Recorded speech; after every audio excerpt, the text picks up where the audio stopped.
Não sei quanto a vocês, mas eu gosto muito, fico muito intrigada quando eu vejo, de um lado, a gente vivendo nessa era de altíssima tecnologia digital e, de repente, a gente também olha para a tecnologia humana e a gente vê o quanto a gente foi fundo nisso. E fico muito feliz de ver essas coisas se integrando. O que a gente vai falar aqui hoje, o que eu trouxe para vocês, é um convite aberto, na verdade. Se eu conseguir, com essa fala, convocar vocês, enfim, despertar vocês, para irem dar uma olhada em todos esses novos estudos, em todos esses novos projetos que estão trabalhando a felicidade enquanto uma coisa um pouco mais próxima e um pouco mais praticável e que depende cada vez mais de cada um de nós, eu vou ficar feliz. Então, eu começo com uma pergunta mesmo. Isso é bem de jornalista, né? Os jornalistas adoram fazer perguntas. Alguém já falou isso aqui agora. Então, que tal a gente focar no positivo e praticar a felicidade?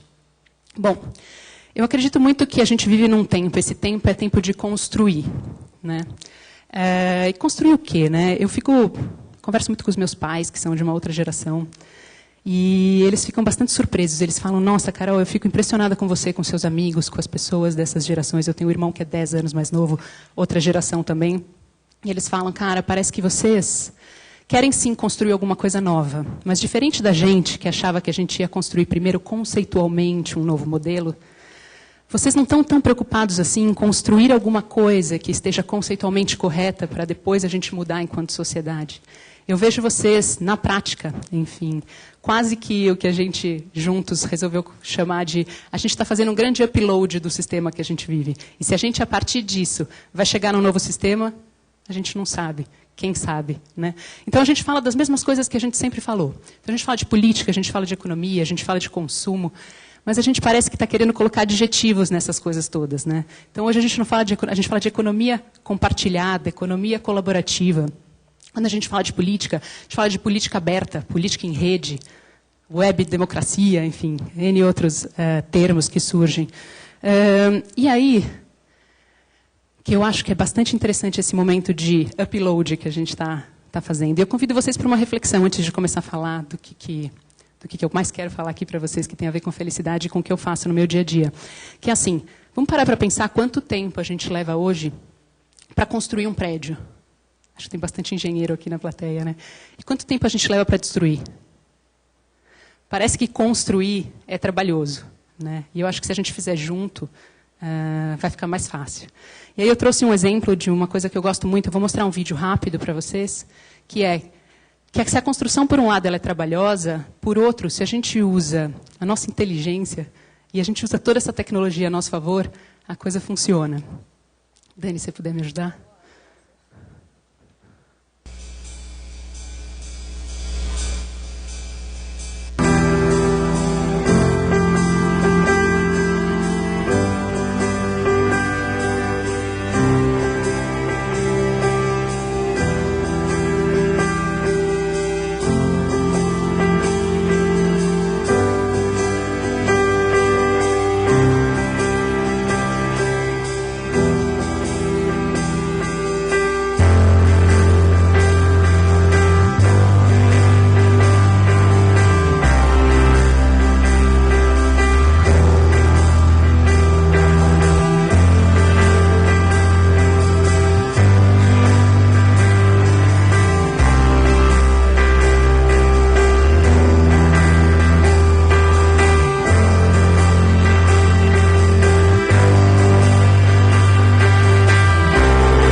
Vamos lá. Quem já conhecia esse projeto A Casa? Alguém já tinha visto? Já tinha ouvido falar?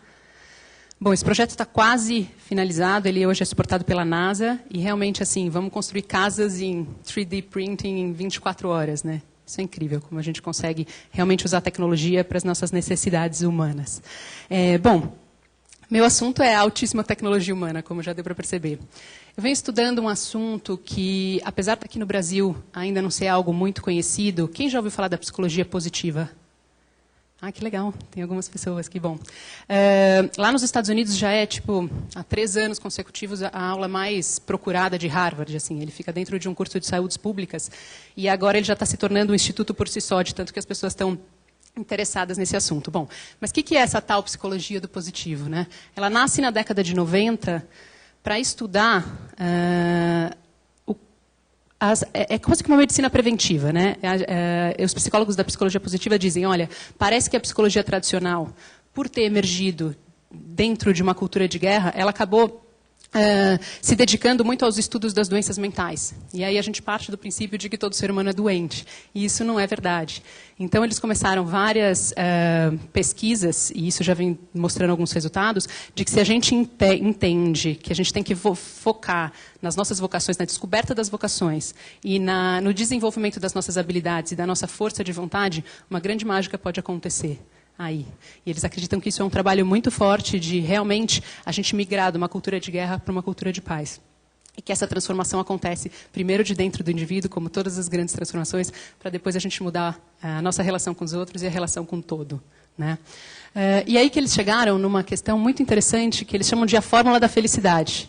E parece que essa fórmula da felicidade diz que tem 50% da nossa felicidade vem de características genéticas. Eles fizeram testes com de 4 a 5 mil gêmeos univitelinos e eles descobriram que tem uma grande parcela da felicidade que está relacionada a questões genéticas. E se por um lado a gente pode pensar, puxa, 50% da minha felicidade está, né, enfim, eu não posso trabalhar com ela. Não, na verdade não é isso. Por um lado, isso nos ajuda. Porque toda hora que a gente está triste, a gente tende a ter um molde genético também que nos traz para uma tranquilidade, né? Enfim, nos tira dessa zona de tristeza e nos devolve para uma zona de conforto, digamos assim. Agora, o mais legal dessa fórmula da felicidade é que o que eles chamam de condições de vida, né? Que é aquilo que a gente mais acredita que é onde está a nossa felicidade, que é, por exemplo, se a gente é casado ou solteiro, se a gente está magro, gordo, se a gente é rico ou pobre, aquilo que a gente mais acha que determina a nossa felicidade é o que menos determina. Isso aqui, na fórmula da felicidade, parece estar em 10%. E 40% da nossa felicidade parece estar no que eles estão chamando também de atitudes intencionais e atitudes voluntárias. Que é tudo aquilo que a gente pode fazer, que está na nossa mão, no dia a dia, nas escolhas cotidianas, e que a gente pode, enfim, a partir disso, ser mais feliz e praticar mais a felicidade. São coisas do tipo... eles chegaram num conceito que chama flow. O que é o flow? É quando você está tão presente no momento, você está tão presente naquilo que você está fazendo, que você entra num estado de satisfação e de felicidade que é extremamente especial. A gente vê isso muito, por exemplo, quando um esportista muito bom está lá, enfim, num momento em que ele está competindo e que ele está ganhando, e aquilo é fácil da gente perceber que ele está num flow, né? Tipo Ayrton Senna dirigindo o carro dele, né? O Usain Bolt correndo os 100 metros rasos. Um pianista incrível quando ele está tocando piano. E aí parece que tudo em volta se apaga e ele está ali, conectado e presente com o momento, e ele está nesse momento de flow. Sim, quando a gente olha para esses extremos, né? A gente entende o que é o flow. Só que a gente precisa saber também que a gente consegue ter flow quando a gente está lavando louça na nossa casa, quando a gente está num papo com os amigos que está incrível e ninguém quer ir para casa e já são meia-noite. Então, tem muita coisa que acontece no nosso dia a dia e que a gente consegue, através desses momentos, entrar em flow. E é justamente isso que a gente deveria perseguir. É justamente isso que a gente deveria fazer no nosso dia a dia. Bom, aqui tem... uma coisa bacana daqui é essa pessoa. Ele é o pai da psicologia positiva. Ele é chamado... O nome dele é Martin Seligman. Ele coordena todo esse think tank lá em Harvard e está abrindo cursos pelo mundo afora. Aqui é um outro professor. Ele chama Dan Gilbert. Ele também é desse grupo de psicólogos que estão fazendo todas essas pesquisas dentro da psicologia positiva. Ele escreveu esse livro que chama Tropeçando na Felicidade. E aqui tem um ponto muito legal para a gente prestar atenção, que me chamou bastante a atenção, que é o seguinte. ele descobriu que o que mais impede a nossa felicidade é uma coisa que se chama adaptação hedônica. É aquilo que a gente... Ele diz que a gente autossabota a nossa felicidade. Ele fez algumas pesquisas, trabalhando com alguns americanos, uma amostragem grande até. E aí, era uma pesquisa toda fundamentada em escolhas. Desde escolhas pequenas, o que você vai pedir no almoço, até escolhas de vida. Como é que você vai trocar sua profissão e aonde você vai morar, e o que você vai fazer profissionalmente. E ele descobriu que as pessoas, todos nós, a gente tende a sonhar alguma coisa que esteja ao nosso alcance por uma insegurança da gente dar um passo muito longo e muito longe, porque a gente prefere ter uma meia felicidade do que arriscar uma super felicidade. E é aí que ele fala que a gente está tropeçando na nossa felicidade, de que a gente precisa conhecer mais esses processos, olhar para essas pesquisas, entender um pouco mais a felicidade, para a gente não chegar nesse ponto em que, de alguma forma, a gente, ele fala, né, de mediocridade, no sentido literal da palavra, de mediano mesmo. Né? Ele quer que a gente sonhe mais. E essa história da felicidade, gente, ela parte do ponto do indivíduo, mas ela se expande. Não sei se vocês também já ouviram falar que tem um monte de gente já pensando em como tornar a felicidade um grande índice para a gente aplicar em países. Lá no Butão já tem, né, o que eles chamam de FIB, Felicidade Interna Bruta. Alguém já ouviu falar do FIB também? Ah, mais gente, bacana. Essa moça aqui, que está na foto, ali em cima, ela se chama Susan Andrews. Ela é uma cientista lá de Harvard também, mas ela é monja. E ela está aqui no Brasil, numa cidade chamada Porangaba, pertinho de São Paulo aqui. Se vocês quiserem visitá-la, ela dá um curso lá de biopsicologia. Mas o legal é que ela trabalhou no grupo de pensadores e de pessoas que resolveram instalar, né, o FIB lá no Butão. E uma das coisas interessantes da pesquisa desse grupo de pessoas que estavam envolvidas nessa implementação desse indicador novo é esse gráfico aqui. Ó. Esse gráfico mostra a evolução do PIB naquela linha verde que sobe ali e a evolução do índice de satisfação da população americana de 1973 até 2000. E aí o que eles perceberam? Que, na verdade, não existe uma correlação entre o dinheiro que a gente ganha, né, o desenvolvimento econômico da sociedade e o aumento do índice de satisfação e de felicidade. Existe sim até um certo ponto, e eles até chegaram num número na pesquisa. Né? Acho que, se eu não me engano, são $6.000 para uma família de 4 pessoas. É o máximo de que o dinheiro pode fazer para a sua felicidade, digamos assim. Né? Depois disso, já não é aí que mora, né, o segredo da felicidade. Não é aí que a gente consegue ficar mais feliz. Bom, eu tive a oportunidade de, no começo desse ano, ir lá no Butão, conversar com o pessoal que faz parte desse projeto. Em inglês, o FIB, né, que é a Felicidade Interna Bruta, se chama GNH, que é Gross National Happiness. E eu fui conversar com o pessoal do GNHC, que é o Gross National Happiness Commission, que é o pessoal que operacionaliza essa história. E eu achei extremamente interessante, a gente tem muito a aprender, porque, assim, eles rodam uma pesquisa, que nem o nosso IBGE, um censo, a cada 2 anos.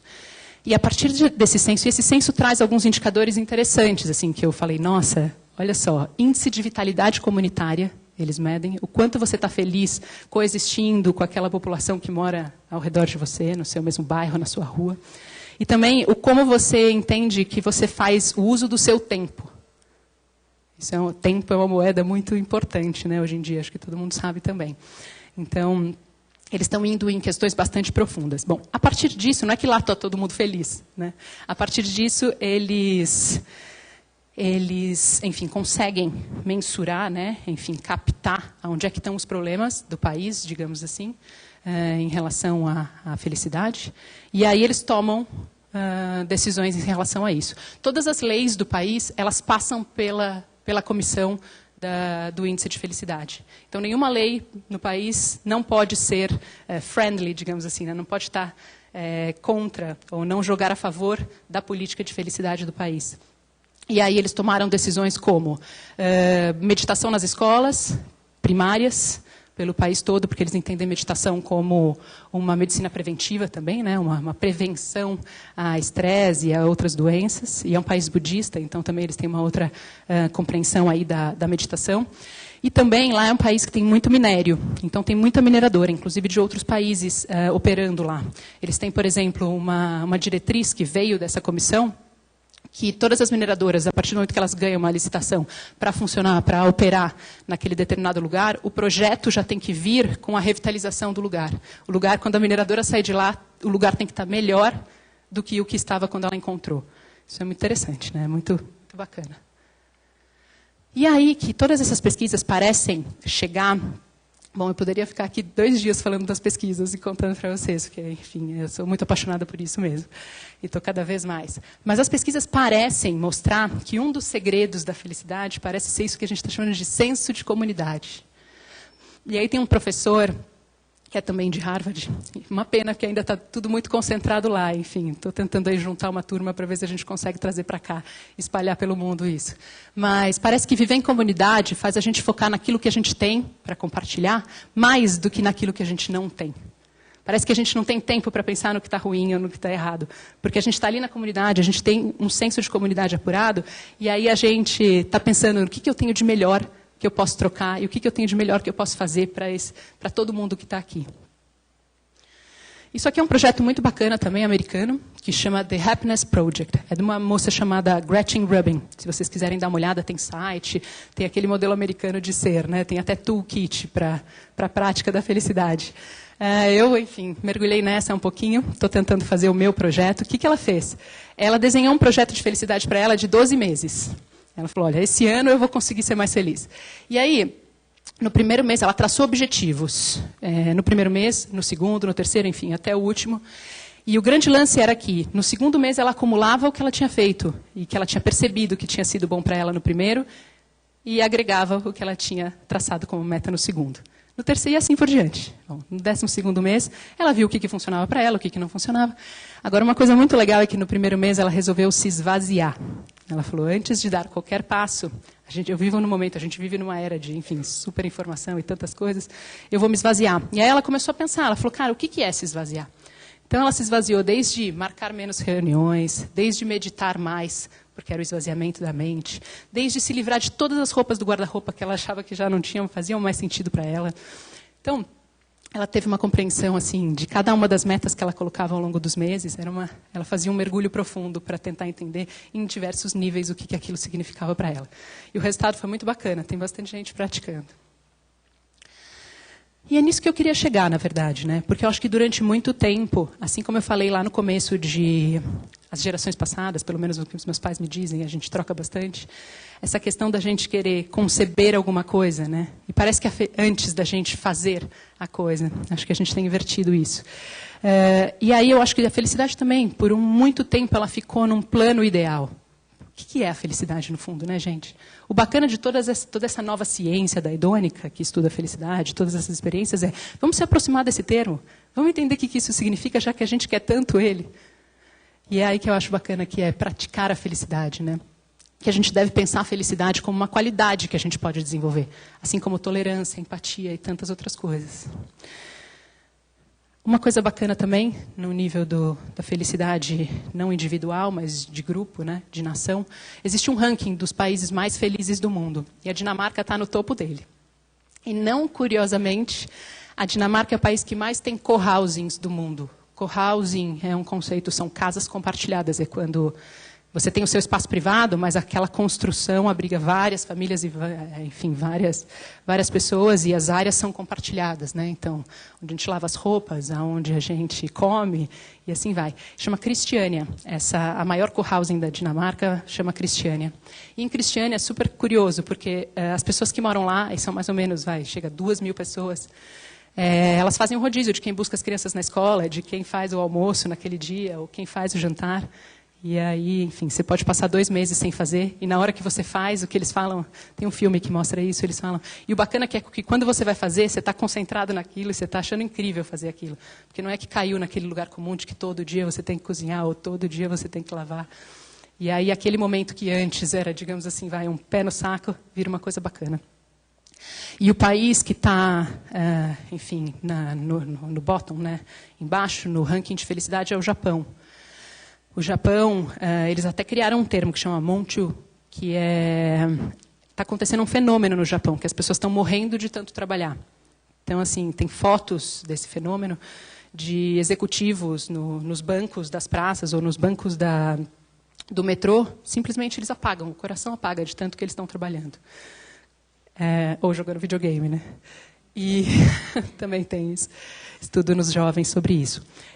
Mas, ao mesmo tempo, lá no Japão, o Japão é um país extremamente interessante. Tem uma ilha no Japão que chama Okinawa, que é considerado um dos lugares mais felizes do mundo, junto com a Dinamarca. Okinawa é onde vivem as pessoas mais, é assim que se fala, longevas, né? São as pessoas mais velhas do mundo. Então, tem uma comunidade de senhores e senhoras lá de 115, 125 anos. E aí, quando você vai ver, os caras só sorriem. Eles dizem que eles atribuem, quando se pergunta para eles, então, assim, ao que você atribui, né, essa felicidade? Porque a longevidade é uma das coisas que compõe, o índice de felicidade. A expectativa de vida alta. E aí eles falam, olha, eu acho que é porque a gente é uma grande família. A ilha inteira é uma grande família. Então, volta para a questão do senso de comunidade, como talvez o principal atributo de conquista da felicidade. Bom, se eu fui convidada para estar aqui agora, acho que é muito menos pelas minhas pesquisas individuais, digamos assim, sobre felicidade, mas pelo projeto que, enfim, desde 2009, 2010, eu coloquei aí no mundo, que é um portal de boas notícias chamado asboasnovas.com. Na verdade, As Boas Novas nasceu baseado em tudo isso que eu falei para vocês. Ele é um portal jornalístico e a gente tem como foco trabalhar e olhar para as coisas positivas, pensando numa transformação maior que a gente pode causar no mundo. A gente faz parte, na verdade, apesar de sermos o primeiro e talvez o único portal, existem blogs, coisas um pouco menores, organizado aqui no Brasil. A gente faz parte de um movimento global, que é o movimento da mídia construtiva, e tem alguns expoentes por aí. Para quem não conhece, quem já conhece As Boas Novas? Eba, tá bom. Para quem não conhece, asboasnovas.com. E aí as pessoas me perguntam muito, o que é a boa notícia? A boa notícia é aquela que tem foco na solução, não tem nada de óculos cor-de-rosa. É o foco na solução e naquilo que constrói. A gente tem um lema interno lá no escritório que a gente fala que quem critica muito não tem nem energia e nem tempo para construir algo novo. Então, é isso aí. E as pessoas me perguntam muito, eu falo, mas a boa notícia ela é o foco na sustentabilidade, ele é o foco no sustentável. E eu costumo dizer, eu acho que a gente é fruto dessa tal sustentabilidade. Porque a sustentabilidade nada mais é do que aquilo que eu estava falando no começo. Todas as áreas da sociedade, todas as esferas, todo mundo se repensando para fazer aquilo que a gente sempre fez de forma diferente. Mas eu acredito que a gente trabalha mais com a felicidade do que com a sustentabilidade. Porque, afinal, a gente quer um futuro sustentável ou a gente quer um futuro feliz? Quando a gente fala para uma criança, você quer estudar, você quer ter aula de física ou você quer ser astronauta? Né? Eu acho que essa capacidade de sonhar que a gente está querendo recuperar. E tem outro lema também, que eu termino com ele, na verdade, que é, se não é divertido, não tem como ser sustentável. Obrigada.